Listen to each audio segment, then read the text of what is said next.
araw na to may pupuntahan tayo. Mamaya ako na sasabihin. Pero dadamo na tayo ng bangko. May kukunin lang tayo saglit. And then babiyahe tayo sa Toronto. So for sure matutuwa kayo nito. Kaya kahit ako tuwang-tuwa dito.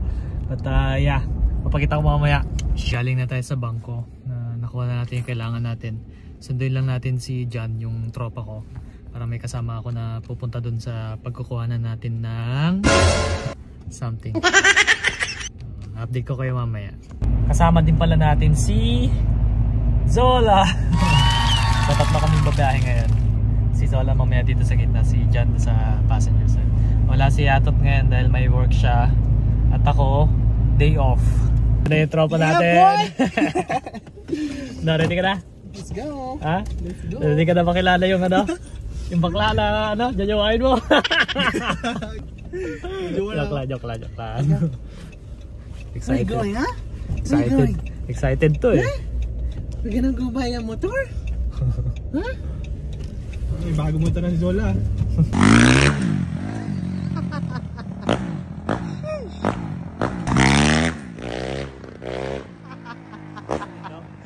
Ayan, nandito tayo sa Toronto. Nakuha na natin yung ano, yung kukunin na ano dapat. 3 games. Nakangiti yung isa eh, oh. Ito na siya.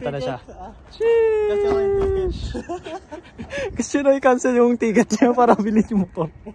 Huwag ganun. Okay. Dahil na natin pa uwi. Solid to, solid. Ganda. Konting linis lang, konting, touch up. TLC. It should be good.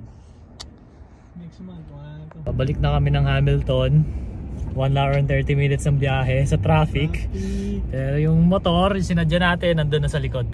Sir. Nakakarga na. Oh, excited yung isa. Pinapanood niya yung video niya kanina. Oh. Si Zola. Chill lang si Zola. Kami yan. Teka. Nakachok? Lang. Ayan.